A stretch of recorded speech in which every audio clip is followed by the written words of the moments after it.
déjà fait, on va répondre. Je peux vous répondre qu'il n'y a aucune zone d'ombre. J'ai dit le pourquoi des libérations. J'ai défini le comment des libérations. Le pourquoi, je vous ai dit, c'est dans le sens, comme nous l'a instruit Monsieur le Président, c'est dans le sens, comme nous-mêmes on avait pensé le 9 octobre quand on prenait service, c'est dans le sens, comme les procureurs généraux et les procureurs ont pensé quand on faisait la conférence nationale des chefs de parquet, c'est dans le sens de lutter contre les longues détentions, de désengorger les prisons et d'apaiser le climat politique. C'est dans ce sens-là que nous avons agi et nous ne nous sommes pas cachés pour agir. C'est au vu et au su de tout le monde parce que les décisions, elles sont expliquées et elles sont justifiées. Donc, il n'y a aucune zone d'ombre. Maintenant, l'instruction n'est pas épuisée. Vous avez raison et tort. Vous avez raison dans la mesure où, en général, on attend que l'instruction se termine pour dire on libère. Et là, il y a des cas où l'instruction a commencé, elle n'est pas terminée. Mais il est possible de libérer même quand l'instruction n'est pas terminée. Il est même possible, avant même de commencer l'instruction, que le juge dise « Bon, je vous connais, vous êtes Ngone Salou, vous habitez telle adresse, vous êtes journaliste, vous avez les capacités de représentation en justice. Je n'ai même pas besoin de vous arrêter. Je vous laisse partir chez vous. » Donc, être libre ou être libéré peut dépendre du niveau de l'instruction, mais peut ne pas dépendre. C'est de la souveraine appréciation du juge qui a le dossier. Donc, il n'y a aucune zone d'ombre, encore une fois, pour répondre définitivement à votre question. Tout se fait dans la transparence et dans la légalité. Monsieur Sagna de Kewulu, qui me dit qu'on a refusé d'exécuter des décisions de justice par l'agent judiciaire. Je voudrais apporter une précision et que tout le monde le comprenne. L'agent judiciaire de l'État, qui est un haut magistrat, qui est bien sûr un haut fonctionnaire, il faut le savoir, ne dépend pas du ministère de la Justice. Curieusement, c'est pour ça que tout le monde se trompe d'ailleurs, il dépend du ministère des Finances. Première précision pour M. Sagna. Deuxième précision, lui, il arrive en tant qu'avocat de l'État pour plaider contre l'État dans les dossiers où l'État est parti. S'il estime que les décisions qui ont été rendues pour lui ne sont pas exécutoires parce qu'il y a des procédures qui suspendent leur exécution, mais il est libre d'en apprécier ainsi. Il est libre, appréciant ainsi, de faire les recours et de dire, tant que mon recours n'est pas fini, je n'exécute pas la décision. Et qu'est-ce qui va se passer? C'est des problèmes d'interprétation de la règle. Les uns disent non, c'est quand même exécutoire, les autres disent non, ce n'est pas exécutoire. Qui tranche? C'est finalement le juge et qui donne ce qu'on appelle, qui fait œuvre de jurisprudence. Mais avouez quand même que c'est pour la première fois au Sénégal qu'on était confronté à ce genre de situation et surtout accepter que pour ce genre de situation, que chacun se défende jusqu'au bout et qu'on laisse les juges décider. Donc, c'est ce qui s'est passé pour la décision de Ziguinchor et pour la décision de Dakar. Maintenant, M. Abdel Nasser. Yeah, thank you and allow me to give my answer in French, please, because it will be easier for me. You understand? Yeah. Okay, thank you for your understanding. Donc, lui, il a posé 3 questions. La première question, est-ce qu'avec ce qui s'est passé, on avait dit élection 15 décembre, le Conseil constitutionnel a cassé cette décision, que va faire le président Sall? Deuxième question, la société civile appelle à la libération de Ousmane Sonko. Qu'est-ce que nous disons de cela? Troisième question, quelle est la décision qui sera prise par rapport à Bassirou Diomaye Faye, peut-être concernant toutes ces conditions de libération que nous sommes en train de poser? Est-ce qu'un candidat en prison ne laisse pas une mauvaise image pour la démocratie du Sénégal? La démocratie du Sénégal ne souhaite d'ailleurs qu'aucun politique, encore moins du niveau où il peut être un candidat, ne soit en prison. Aucun. Mais il faut savoir que le candidat, il était déjà en prison avant d'être candidat. Il ne faut pas oublier ça. Vous venez me dire que oui, le candidat est en prison, c'est comme si c'est la candidature qu'il avait envoyée en prison. Il y était déjà avant. Mais tout ça, comme je l'ai dit, tout ça, il est libre, étant en prison, d'être candidat. Parce que comme je l'ai dit, la détention provisoire ne suspend pas, n'anéantit pas tous ses droits en tant que citoyen. Il peut être en détention provisoire et être candidat. La preuve. Mais c'est ça qui prouve d'abord que le Sénégal est une démocratie. Si nous, le fait qu'il soit en prison, si nous, on s'était dit, parce qu'il est en prison, il ne peut pas être candidat, mais il ne serait pas passé comme candidat. Il a fait son parrainage, il a déposé son dossier. Le Conseil constitutionnel a arbitré comme tous les candidats qui sont dehors et qui sont libres. Ça, c'est la preuve que le Sénégal est un état de droit. Maintenant, est-ce qu'on va le libérer parce qu'il est candidat? Je rappelle le principe, et avant de parler de la mise en œuvre, le principe, c'est que la candidature n'est pas une condition de liberté provisoire. Il faut le savoir. La mise en œuvre, c'est lorsque, et je le dis, je le répète, lorsque les procureurs vont s'assurer que les conditions sont réunies pour qu'il soit libre, qu'ils demandent sa libération.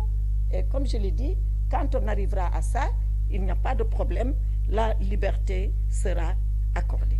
Vous me demandez d'aller me mettre dans la tête du Conseil constitutionnel pour savoir ce qu'il a entendu par meilleur délai. Moi, en tout cas, j'ai ma signification de meilleur délai.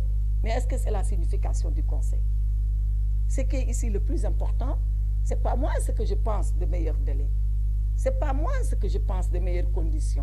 C'est ce que le Conseil a voulu dire en disant meilleur délai. Or ça, le président de la République a dit deux choses. Un, j'ai pris acte de la décision du Conseil avec le meilleur délai dedans. Deux, je convoque un dialogue, des concertations qui vont déboucher certainement sur un dialogue et on s'entendra sur les termes de référence de ce dialogue. Moi, il ne m'appartient pas. D'ailleurs, moi, je ne suis même pas acteur de ce dialogue. Les acteurs du dialogue viendront. Par contre, ce que je pense du dialogue, moi, c'est que le dialogue est une vertu au Sénégal. C'est une règle fondamentale de notre société. C'est une valeur de notre culture.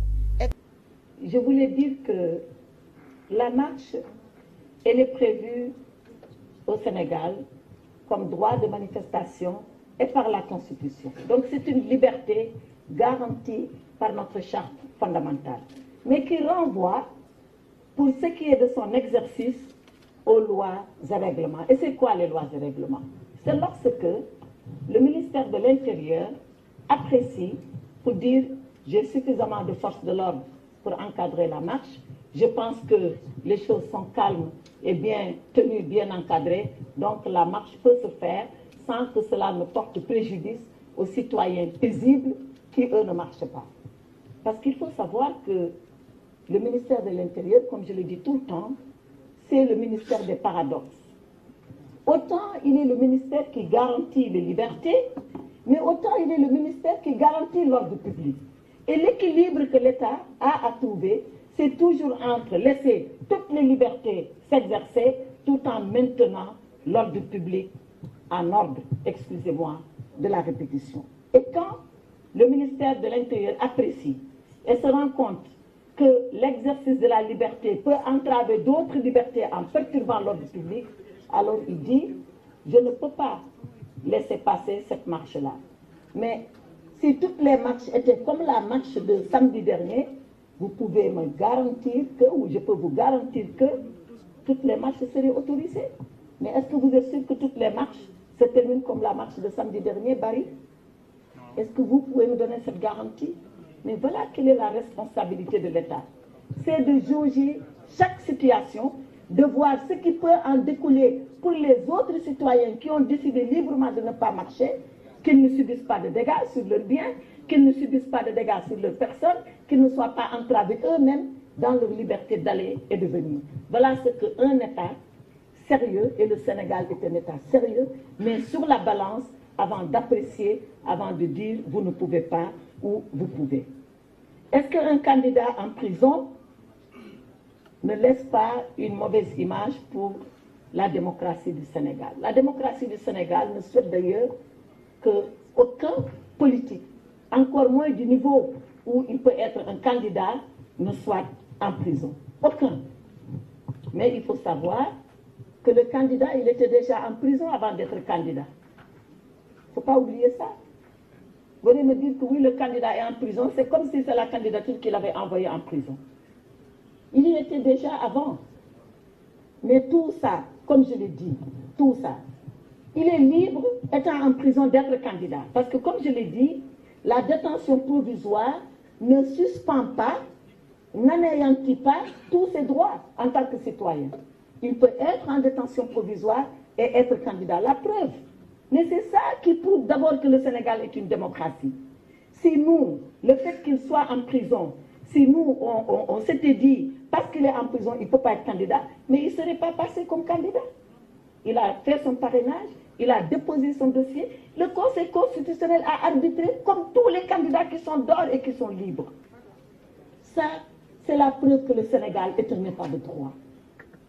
Maintenant, est-ce qu'on va le libérer parce qu'il est candidat? Je rappelle le principe, et avant de parler de la mise en œuvre, le principe, c'est que la candidature n'est pas une condition de liberté provisoire. Il faut le savoir. La mise en œuvre, c'est lorsque, et je le dis, je le répète, lorsque les procureurs vont s'assurer que les conditions sont réunies pour qu'il soit libre, qu'ils demandent sa libération. Et comme je l'ai dit, quand on arrivera à ça, il n'y a pas de problème, la liberté sera accordée. Mehdi Maram Ndiaye, sur le Conseil constitutionnel et dans les meilleurs délais. Mehdi Maram Ndiaye, vous me demandez d'aller me mettre dans la tête du Conseil constitutionnel pour savoir ce qu'il a entendu par meilleur délai. Moi, en tout cas, j'ai ma signification de meilleur délai. Mais est-ce que c'est la signification du Conseil?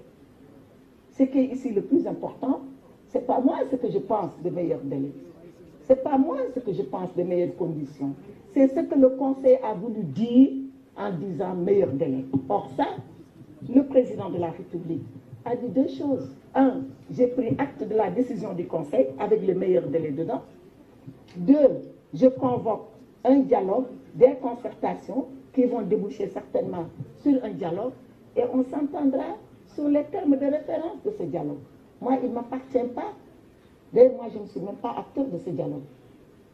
Les acteurs du dialogue viendront. Par contre, ce que je pense du dialogue, moi, c'est que le dialogue est une vertu au Sénégal. C'est une règle fondamentale de notre société. C'est une valeur de notre culture.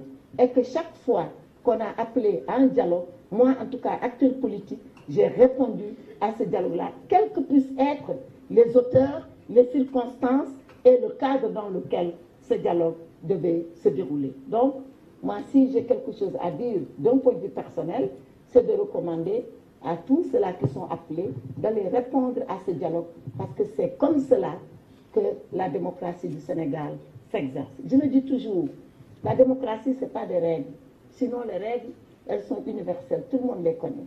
C'est surtout les acteurs, de ce qu'ils pensent de ces règles-là, de ce qu'ils pensent aller au-delà de ces règles-là, pour pouvoir être ensemble et continuer ensemble à faire vivre le Sénégal, sa politique et sa démocratie. Voilà le sens du dialogue auquel M. le Président a été appelé. Mais c'est quoi meilleur délai? J'ai ma définition. Est-ce que c'est celle du Conseil? Je ne sais pas. Est-ce que ce n'est pas celle du Conseil? Je ne sais pas. Les acteurs, différents acteurs conviés, diront eux, c'est quoi leur entendement du meilleur dialogue, du meilleur délai, et à ce moment-là, on verra à quoi le Sénégal sera jugé pour la prochaine élection présidentielle. Monsieur Sy de l'agence de presse sénégalaise, qui m'a posé une question piège, me dit, est-ce que ceux qui ont été libérés sous caution, combien ils sont et combien sont ceux qui sont sous bracelet électronique? Ça, c'est aller dans le détail des libérations. On pourra vous donner les statistiques si vous les voulez. Mais pour le moment, ce que je peux dire, c'est qu'il y a 300 et quelques qui ont été libérés ici à Dakar. Il y a 200 et quelques qui attendent, peut-être d'autres encore même qui attendent ici, parce que leur cas n'est pas lié au cas de manifestation pour, comme je le disais tout à l'heure, aller dans le sens de désengorger les prisons, aller dans le sens de lutter contre les longues détentions. Donc tout cela est ensemble. Il nous faut peut-être une étude beaucoup plus méticuleuse pour savoir qui a eu le bracelet, qui a eu la liberté provisoire, en tout état de cause. Comme on dit, bracelet yo, liberté yo, c'est liberté provisoire. C'est pas relax, c'est pas relâche. Donc, on parlera après. Madame Adam Diatta de WAF demande est-ce qu'il y a d'autres libérations? Est-ce qu'il va y avoir d'autres libérations? Ensuite, j'ai noté quota de prisonniers à l'île. Mais il n'y a pas de quota. C'est-à-dire, si on parle en termes de quota, comme je l'ai dit, c'est comme si nous, on faisait de libération Yamaner à la tête du client. Il n'y a pas de libération Yamaner. Il n'y a pas de libération à la tête du client. Toutes les libérations, elles ont été étudiées, elles ont été posées sur la table et de façon objective, avec des éléments objectifs. Le parquet a dit, je requiers la libération d'un tel, je ne requiers pas la libération d'un tel. Je donne un exemple. Si la personne a commis un crime, vous vous rappelez de quand l'université a été brûlée? Ce n'est pas l'université qui avait été brûlée, c'était la bibliothèque de l'université. C'est des images, je crois, qui ont choqué tout le monde, et dans le monde entier. Vous pensez qu'un procureur de la République, dans un dossier comme ça, il peut dire, bon, tout compte fait, c'est pas grave, hein, ils ont mis le feu à la bibliothèque, ils ont dansé autour du feu, comme une sorte de danse macabre, excusez-moi du terme. Tout compte fait, je considère que c'est rien. Ils peuvent partir. Est-ce que le procureur peut apprécier comme ça? Alors que c'est criminel. Est-ce qu'entre celui-là et celui qui a jeté un caillou dans la rue, il y a une différence? Bien sûr qu'il y a une différence. Donc voilà comment les procureurs, qui sont des Sénégalais comme vous et moi, apprécient les choses et disent, bon, je vais soumettre tel cas plutôt que tel autre cas. Et quand il soumet, comme je le dis encore, ce n'est pas lui qui libère, c'est un juge qui est là-bas, qui lui est totalement indépendant, qui libère. Donc, ne nous parlez pas de quotas à libérer, ne nous dites pas combien d'autres il y aura à libérer. Ce que je peux vous dire, c'est que nous sommes dans le sens de la décrispation, nous sommes dans le sens de l'apaisement, de la tension politico-sociale, et tout ce que nous pouvons mettre en œuvre pour aller dans ce sens-là, sur l'instruction du président, on le fera. Mais ça ne veut pas dire non-droit, ça ne veut pas dire arbitraire, ça ne veut pas dire veux-tu une liberté en voilà. On ne le fera pas comme ça. Je vous remercie.